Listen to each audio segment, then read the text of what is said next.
रहमान रहीम।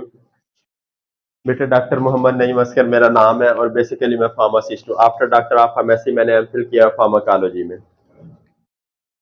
सल्लल्लाहु अलैहि वसल्लम रब्बी ज़िदनी इल्मा। बेटे फार्मेसी टेक्नीशियन प्रोग्राम के फर्स्ट ईयर में हम बुक पढ़ रहे हैं फार्मास्यूटिक्स। फार्मास्यूटिक्स बेटे फार्मेसी की वो ब्रांच है, यानी फार्मेसी फील्ड की वो ब्रांच है जिसमें हम डोजेज फार्म को स्टडी करते हैं, यानी कौन सी दवाई किस तरह ज्यादा मौसर है, उसे गोली की शक्ल में खाना चाहिए, कैप्सूल की शक्ल में, इंजेक्शन की शक्ल में और क्रीम की शक्ल में, जेल की शक्ल में। ठीक हो गया बेटे। तो वो तमाम डोजेज फार्म को किस बुक में स्टडी करते हैं मुजम्मल? हम मुजम्मल किस बुक में स्टडी करते हैं हम? बेटे इधर तवज्जो करो। और बेटे हम पढ़ते पढ़ते किस चैप्टर पे पहुंच चुके हैं? 5 पे। और आज का हमारा टॉपिक है आयोनाइजेशन। आप में से वो लोग हाथ खड़ा करें जिन्होंने पहले आयोनाइजेशन का वर्ड सुना हुआ है। शाबाश जी। मुनीब बेटे क्या होता है आयोनाइजेशन? एनर्जी की तो बात ही नहीं हो रही। जी बेटी, आयोनाइजेशन क्या होता है? शाबाश, प्रोसेस जिसके जरिए हम लोग इलेक्ट्रॉन या प्रोटॉन को निकालते हैं। शाबाश, जिसमें न्यूट्रल को कन्वर्ट करते हैं चार्ज। बेटे कोई किसी इलेक्ट्रॉन या किसी एटम को न्यूट्रल करते हैं। शाबाश बेटे, दुनिया में अक्सर चीजें हैं वो क्या है? न्यूट्रल। वैसे न्यूट्रल मुनाफिक न्यूट्रल होते हैं, ना वो दाएं तरफ होते हैं ना वो। इस तरह समझ ले एटम क्या है, लेकिन इसकी बका के लिए इसका न्यूट्रल रहना जरूरी है। अब बेटे हम पिछले प्रीवियस लेक्चर्स में पढ़ चुके हैं कि जो एटम की अगर हम साख का मुताला करें, उसका स्ट्रक्चर देखें, तो उसके दरमियान में एक न्यूक्लियस होता है। न्यूक्लियस के अंदर क्या कुछ मौजूद है बेटे? न्यूट्रॉन और प्रोटॉन। न्यूट्रॉन पे कौन सा चार्ज होता है? हैबत।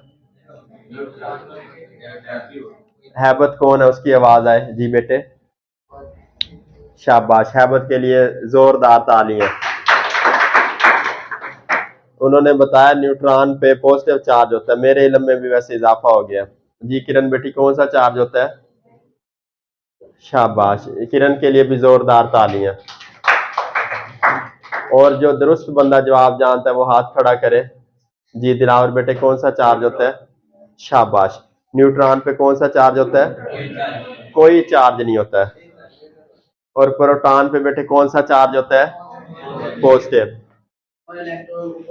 और बेटे इसके जो बाहर शेल है मौजूद, जितने अंदर प्रोटॉन है उतने ही बाहर क्या होंगे? तो ये ओवरऑल क्या हो जाएगा? न्यूट्रल हो जाएगा बेटे। अब फर्ज करें शाहिद ने 50 लाख इसकी जेब में हो और 50 लाख इसने कर्जा देना हो, तो इसके नेट इसकी अमाउंट क्या है? ये इसके पल्ले कुछ भी नहीं है। इसी तरह बेटे जो एटम होता है वो ओवरऑल क्या होता है? न्यूट्रल। तो बेटे एक ऐसा प्रोसेस जिसके जरिए, चले उस पर हम बाद में बात करते हैं। अगर इलेक्ट्रॉन को बेटे हम बाहर निकाल दें तो पीछे पॉजिटिव चार्ज ज्यादा रह जाएगा, नेगेटिव चार्ज? पॉजिटिव। तो वो किस में चेंज हो जाएगा? शाबाश, ऐसा सब्सटेंस जिसके ऊपर पॉजिटिव चार्ज हो उसे बेटे हम कैटायन कहते हैं। और अगर बेटे हम बाहर से कोई इलेक्ट्रॉन शामिल कर दें तो नेगेटिव चार्ज बढ़ जाएगा, उसे हम क्या कहते हैं?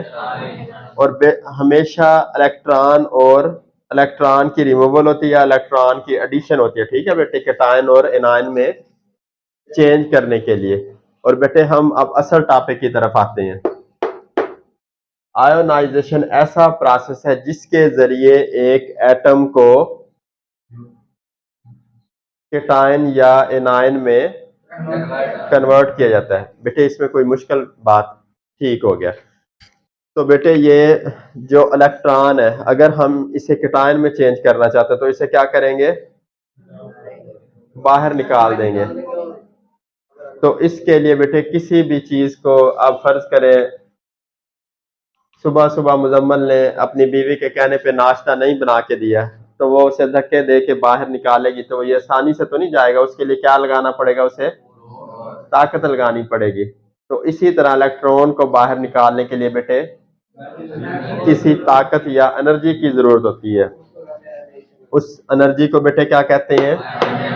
क्योंकि ऐसी एनर्जी जो किसी एटम को किसी आयन में चेंज कर देती है उसको आयनाइजेशन एनर्जी कहते हैं। और बेटे हम पढ़ चुके हैं आयन की कितनी किस्में हैं? कैटायन जिसपे पॉजिटिव चार्ज होता है, एनायन जिसपे नेगेटिव चार्ज होता है। अब बेटे आगे आयनाइजेशन एक्सपेरिमेंट आपकी बुक का टॉपिक है। क्या टॉपिक है? Ionization experiment. बेटे 1897 में एक साइंटिस्ट थे जिनका नाम था जे थॉमसन। ये बेटे कोई ना पूरा वर्ड होता है, जिस तरह मेरा कहा जाए एम एन असगर, जे कोई होगा इसका पूरा नाम। तो 1897 में इसने क्या किया,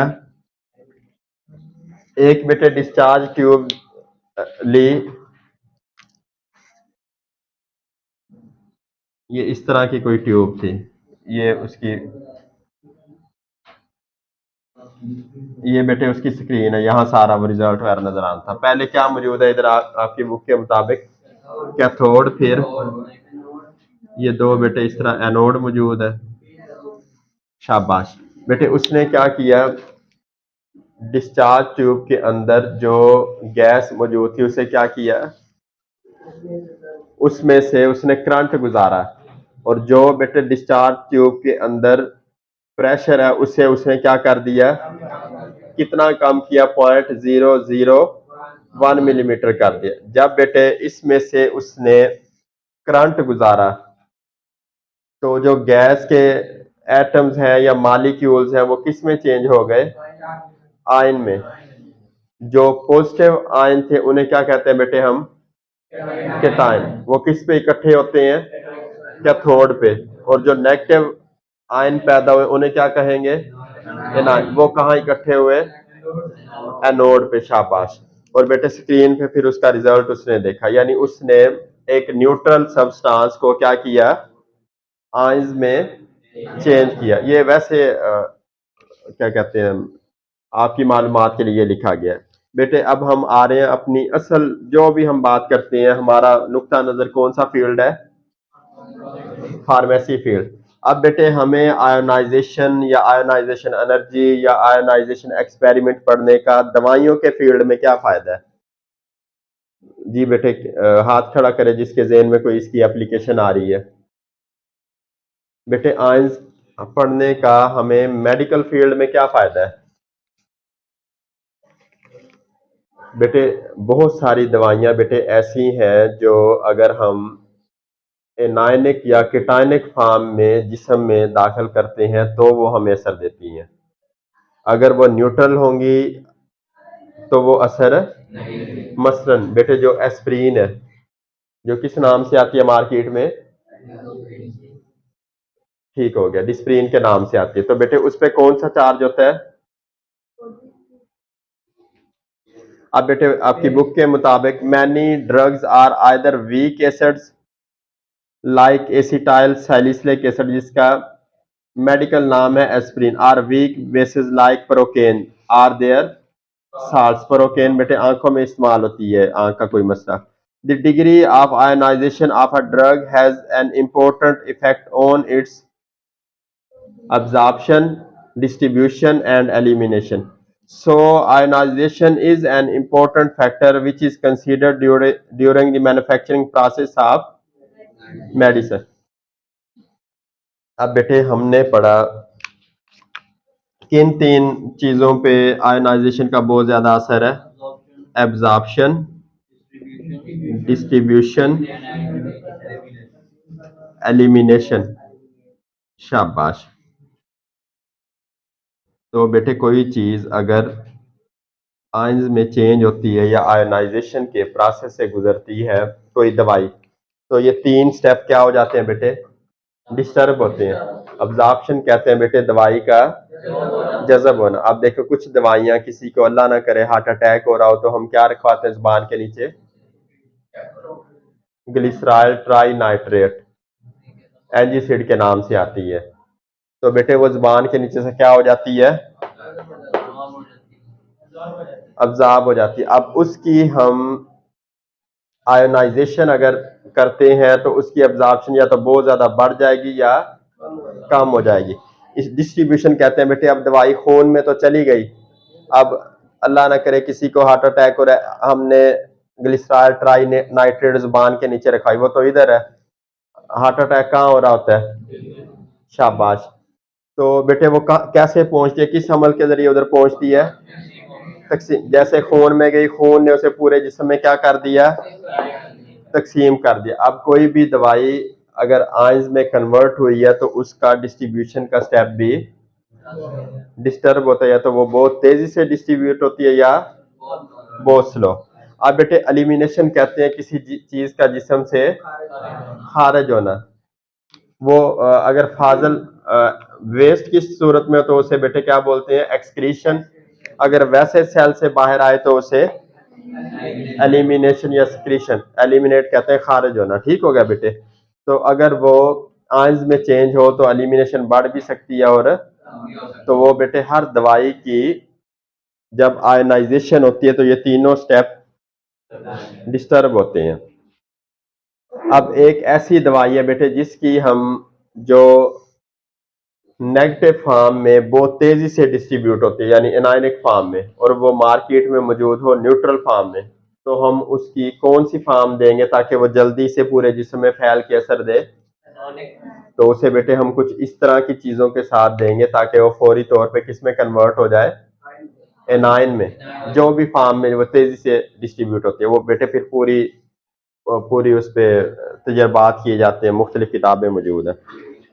आप बेटे आयनाइजेशन, अब आयनाइजेशन की एप्लीकेशन पढ़ रहे हैं हम। Ionization radiations are used in medicine and medical radiography to make image inside the body. In biology and agriculture, radiation is used to induce mutation to produce new or। पहला तो बेटे ionization से ये जो एक्सरे वगैरह कराते हैं हम, रेडियोग्राफी कहते हैं इसे, तो आयनाइजेशन से वो पॉसिबल। अगर आयनाइजेशन ना हो तो वो एक्सरे का अमल ही सारा खत्म हो जाए, एक्सरे हम हासिल ना कर सके। दूसरा बेटे बायोलॉजी और एग्रीकल्चर फील्ड में हम इम्प्रूव्ड स्पीशीज बनाने के लिए क्या करते हैं, म्यूटेशन कराते हैं। अब बेटे पहले ये छोटे छोटे बेर होते थे, आप में से गोली बेर देखे हुए किसी ने, देसी बेर जिसे कहते हैं। आजकल माशाल्लाह कौन कौन से बेर आए हुए हैं, सीओ पेंडू बेर, वो लंबे से होते हैं मिसाइल की तरह के, और सेब सेब की तरह के भी बेर आए हुए हैं। तो बेटे उसमें जो हमने देसी बेर थे वो चेंज लाए कैसे हम, बेटे हम आयोनाइजेशन की प्रोसेस पढ़ रहे थे फार्मेसी फील्ड में। एक तो बेटे एक्सरे वगैरह करने के लिए, दूसरा बेटे बायोलॉजी और एग्रीकल्चर फील्ड में म्यूटेशन इंड्यूस करने के लिए।